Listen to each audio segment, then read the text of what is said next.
The Gospel of the Buddha. Chapter 55. One essence, one law, one aim. And the Tathagata addressed the Venerable Kassapa to dispel the uncertainty and doubt of his mind. And he said,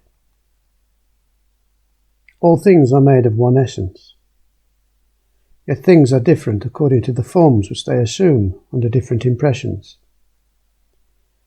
And as they form themselves, so they act, and as they act, so they are.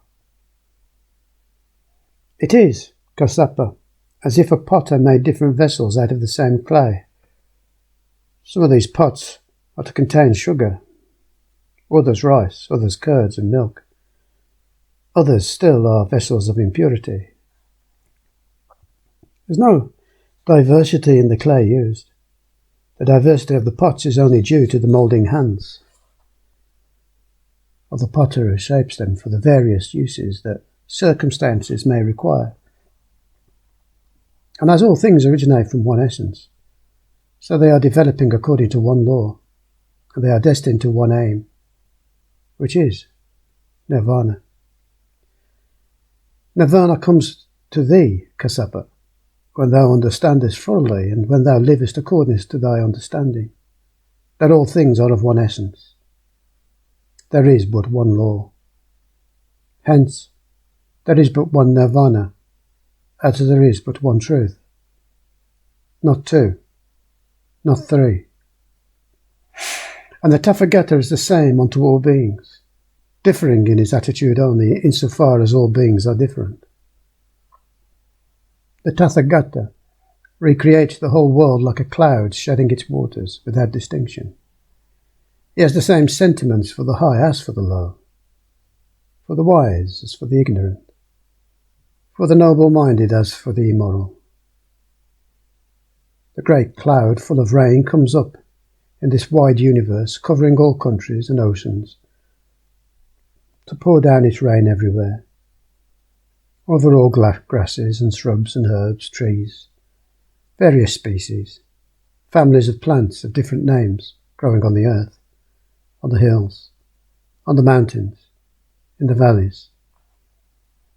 Then, Kassapa, the grasses, shrubs, herbs and wild trees suck the water emitted from that great cloud, which is all of one essence, and has been abundantly poured down. And they will, according to their nature, acquire a proportionate development, shooting up, producing blossoms, and their fruits in season. Rooted in one and the same soil, all those families of plants and germs are quickened by water, of the same essence. The Tathagata, however, O Kassapa, knows the law whose essence is salvation, and whose end is the peace of nirvana. He is the same to all, and yet, knowing the requirements of every single being, he does not reveal himself to all alike. He does not impart to them at once the fullness of omniscience, but pays attention to the disposition of various beings. 56. The lesson given to Rahula. Before Rahula, the son of Gautama Siddhartha and Yasodhara, attained to enlightenment of true wisdom, his conduct was not always marked by a love of truth, and the Blessed One sent him to a distant vihara to govern his mind, to guard his tongue. After some time, the Blessed One repaired to the place, and Rahula was filled with joy. The Blessed One ordered the boy to bring him a basin of water, to wash his feet, and Rahula obeyed. When Rahula had washed the Tathagata's feet, the Blessed One asked, "Is the water now fit for drinking?" "No, my lord," replied the boy, "the water is defiled." The Blessed One said, "Now consider thine own case. Although thou art my son, grandchild of a king, although thou art a samana who has voluntarily given up everything, Thou art unable to guard thy tongue from untruth, and thus defilest thou thy mind. And when the water had been poured away, Buddha asked again, Is this vessel now fit for holding water to drink? No, my lord, replied Rahula. The vessel too has become unclean. Buddha said, Now consider thine own case. Although thou wearest the yellow robe, art thou fit for any high purpose, when thou hast become unclean like this vessel? Then the Blessed One, lifting up the empty basin and whirling it around, asked, Art thou not afraid lest it should fall and break? No, my lord, replied Rahula. The vessel is but cheap. Its loss will not amount to much. Now consider your own case, said Buddha. You are whirled about in endless eddies of transmigration, and as your body is made of the same substance as other material things that will crumble to dust, there's no loss if it is broken. He who is given to speaking untruths is an object of contempt to the wise. Rahula was filled with shame, and the Blessed One addressed him once more. Listen, I'll tell you a parable. There's a king who had a very powerful elephant, able to cope with 500 ordinary elephants. And when going to war, the elephant was armed with sharp swords on his tusks, with scythes on his shoulders, spears on his feet, iron ball at his tail. The elephant master rejoiced to see the noble creature so well equipped, and knowing that a slight wound by an arrow in the trunk could be fatal, he taught the elephant to keep his trunk coiled up. During the battle, the elephant stretched forth his trunk to seize a sword. His master was frightened and consulted with the king, and they decided that the elephant was no longer fit to be used in battle. O Rahula, if men would only guard their tongue, all would be well. Be like the fighting elephant who guards his trunk against the arrow that strikes in the centre. By love of truth, the sincere escape iniquity, like the elephant well subdued and quiet, who permits the king to mount on his trunk. Thus the man that reveres righteousness will endure faithfully throughout his life. Rahula, hearing these words, was filled with deep sorrow. He never again gave any occasion for complaint, and forthwith he sanctified his life by earnest exertions. 57. The Sermon on Abuse. And the Blessed One observed the ways of society. He noticed how much misery came from malignity and foolish offences done only to gratify vanity, self-seeking pride. Buddha said, If a man foolishly does me wrong, I will return to him the protection of my ungrudging love. The more evil comes from him, the more good shall go from me. The fragrance of goodness always comes to me, and the harmful air of evil goes to him. A foolish man, learning that the Buddha observed the principle of great love, which commends the return of good for evil, came and abused him. Buddha was silent, pitying his folly. When the man had finished his abuse, the Buddha asked, Son, if a man declined to accept a present made to him, to whom would it belong? He said, In that case it would belong to the man who offered it. Son, said the Buddha, you have railed at me. I decline to accept your abuse, and request you to keep it yourself. Will it not be a source of misery to thee, as the echo belongs to the sound, and the shadow to the substance? So misery will overtake the evildoer without fail. The abuser made no reply. Buddha continued, A wicked man who reproaches a virtuous one is like one who looks up and spits at heaven. The spittle soils not the heaven, but comes back and defiles his own person. The slanderer is like one who flings dust at another when the wind is contrary. The dust but returns on him who threw it. The virtuous man cannot be hurt, and the misery that the other would inflict comes back on himself. The abuser went away, ashamed. But he came again, and he took refuge in the Buddha, the Dharma, and the Sangha. 58. The Buddha replies to the Deva. On a certain day when the Blessed One dwelt at Jetavana, the garden of Anathapindika, a celestial Deva came to him in the shape of a Brahmin, whose countenance was bright and whose garments were white like snow. The Deva asked questions which the Blessed One answered. The Deva said, "What is the sharpest sword? What is the deadliest poison? What is the fiercest fire? The darkest night?" Buddha replied, "A word spoken in wrath is the sharpest sword. Covetousness is the deadliest poison. Passion is the fiercest fire. Ignorance is the darkest night." The Deva said, "Who gains the greatest benefit? Who loses most? Which armour is invulnerable?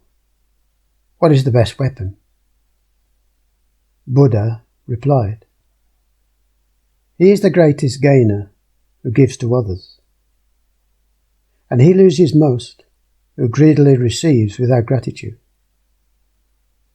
Patience is an invulnerable armour. Wisdom is the best weapon." The Deva said, "Who is the most dangerous thief? What is the most precious treasure? Who is the most successful in taking away by violence not only on earth, but also in heaven? What is the securest treasure trove?" Buddha replied, "Evil thought is the most dangerous thief. Virtue is the most precious treasure. The mind takes possession of everything, not only on earth, but also in heaven. And immortality is its securest treasure trove." The Deva said, "What is attractive? What is disgusting? What is the most horrible pain? What is the greatest enjoyment?" Buddha replied, "Good is attractive. Evil is disgusting. A bad conscience is the most tormenting pain. Deliverance is the height of bliss." The Deva asked, "What causes ruin in the world? What breaks off friendships? What is the most violent fever? Who is the best physician?" Buddha said, "Ignorance causes the ruin of the world. Envy and selfishness breaks off friendships. Hatred is the most violent fever, and the Buddha is the best physician." The Deva then asked and said, "Now I have only one doubt to be solved. Pray clear it away.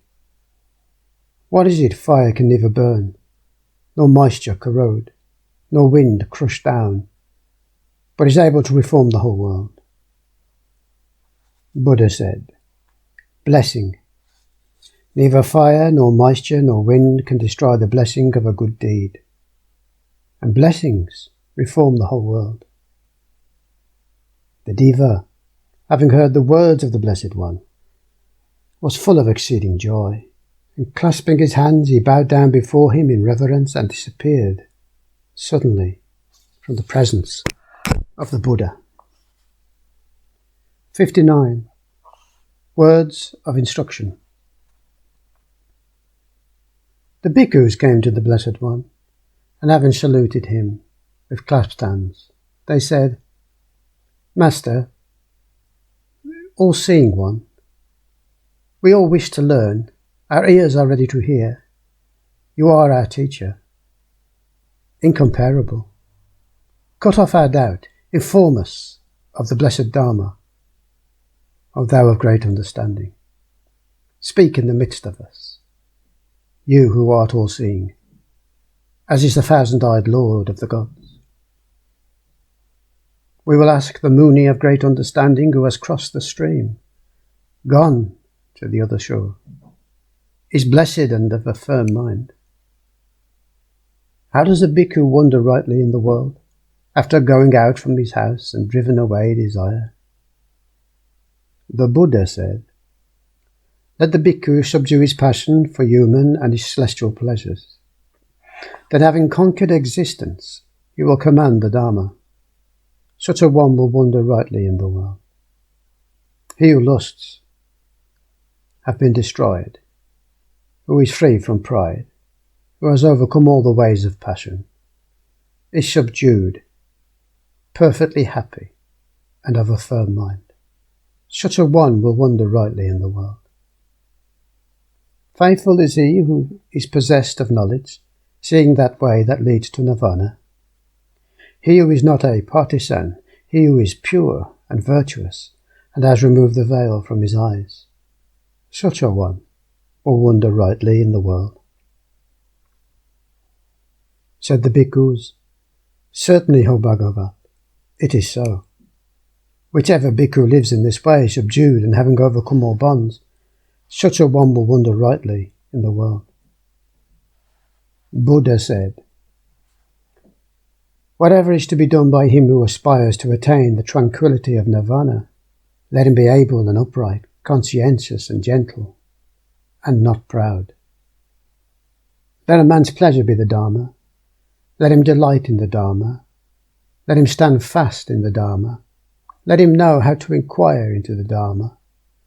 Let him not raise any dispute that pollutes the Dharma, and let him spend his time in pondering on the well-spoken truths of the Dharma. A treasure that is laid up in a deep pit profits nothing and may easily be lost. The real treasure that is laid up for charity and piety, temperance, self-control, or deeds of merit is hid secure and cannot pass away. It is never gained by despoiling or wronging others, and no thief can steal it. A man, when he dies, must leave the fleeting wealth of the world, but this treasure of virtuous acts he takes with him. Let the wise do good deeds. They are a treasure that can never be lost. And the bhikkhus praise the wisdom of Tathagata. You have passed beyond pain. You are holy, enlightened one. We consider thee one that has destroyed his passions, and you are glorious, thoughtful, of great understanding. O thou who puttest an end to pain, you have carried us across our doubt. Because thou sawest our longing and carried us across our doubt, adoration be to thee, O Muni, who has attained the highest good in the ways of wisdom. The doubt we had before, thou hast cleared away. O thou clearly seeing one, surely thou art a great thinker, perfectly enlightened, no obstacle for thee. And all thy troubles are scattered and cut off, and thou art calm, subdued, firm, truthful. Adoration be to thee, noble sage. Adoration be to thee, O thou best of beings. In the world of men and gods there is none equal to thee. You're Buddha. You are the Master. You are the Muni that conquers Mara. After having cut off desire, thou have crossed over and carries this generation to the other shore.